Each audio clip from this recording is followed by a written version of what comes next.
नमस्कार मैत्रिणींनो, कशा आहात? अपेक्षा करते की खूप मजेत असणार. तुमच्या आपल्या हॅपी होम विथ सोनाली या यूट्यूब चॅनलमध्ये तुमचे मी मनापासून स्वागत करते.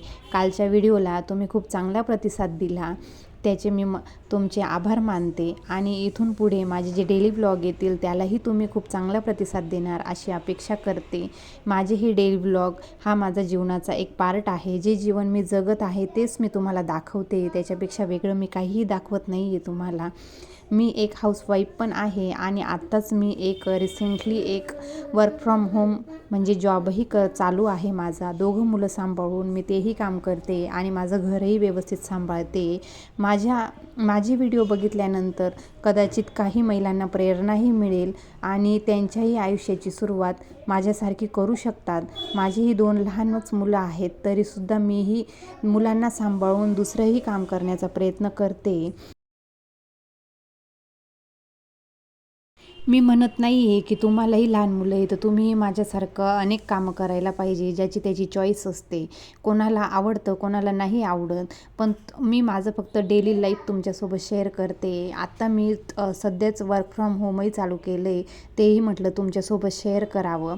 आत्ताच भाजीपाला आणला, तो निवडून घेतला. मी भाजीपाला धुतल्याशिवाय कधीही फ्रीजमध्ये ठेवत नाही, कारण सकाळी मला भरपूर घाई असते. माझा मुलगा सकाळी 8 वाजता शाळेत जातो, म्हणजे माझा 7 सव्वा 7 पर्यंत टिफिन रेडी हवा असतो मला. त्याच्यामुळे पटकन भाजी चिरून होते, धुण्यात वेळ जातो ना, त्याच्यामुळे लवकर चिरून लवकर स्वयंपाकाला सुरुवात करता येते.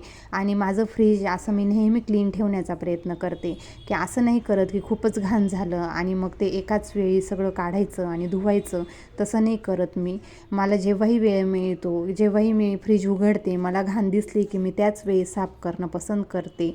म्हणजे आपलं फ्रीज खूप जास्त प्रमाणात घाण नाही होत. आणि भाजीपाला ठेवताना त्याच्या खाली मी आपल्या साडींसोबत एक पेपर मिळतो, त्या पेपरला म्हणजे आपण प्लास्टिकचा पेपरही म्हणू शकतो किंवा बटर पेपरसारखाच पेपर असतो प्लास्टिकचा, सांगता नाही येणार नक्की त्याला काय म्हणतात.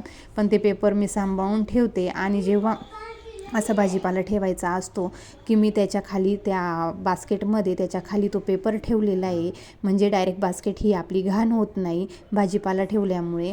आणि जेवढाही भाजीपाला टमाटे मी अलग ठेवते आणि बाकीचा उरलेला भाजीपाला मी एकत्रही ठेवणं पसंत करते. आपला भाजीपाला खराब नाही होत. जे खराब होणाऱ्या वस्तू आहेत त्या अलग ठेवायच्या कधी पण. अशा पद्धतीने मी बास्केटही ठेवून घेतली आणि फ्रीजमध्ये ठेवून घेते. तुम्ही व्हिडिओमध्ये बघू शकता फ्रीज अजिबात घाण नाही आहे. प्रत्येक वेळेस लगेचच साफसफाई करायला शक्य होत नसेल तर थोडा वेळ काढून, दिवसातल्या शेड्यूलमधून थोडा वेळ काढून आपण एक वस्तू साफ करत राहायला पाहिजे, म्हणजे आपल्याला बर्डन होत नाही आणि आपलं घर नेहमी स्वच्छ राहायला मदत होते. कांदे बटाटे मी अलग ठेवत असते, कारण कांदे बटाटे फ्रीजमध्ये नाही ठेवत. आणि तुम्हाला जो बॉक्स दिसतोय हा बॉक्स प्रत्येकाच्या घरात नेहमी येतो, एकदा तरी येतो. हा कपकेकचा बॉक्स आहे. माझ्या घरातही लहान मुलं आहेत. ह्या बॉक्सचा उपयोग मी लसूण ठेवण्यासाठी केला आहे. त्याला चारी बाजूंनी एक होल करून घेतला आहे, म्हणजे त्याच्यातही हवा आरपार जाते आणि लसणाची घाण कंड्यातही पडत नाही.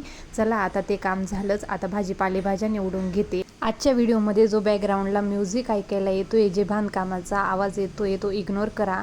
आणि चला भेटूया पुढच्या व्हिडिओमध्ये. तुम्हालाही माझे डेली ब्लॉग बघायला आवडत असतील तर चॅनलला नक्की सबस्क्राईब करा. बाय.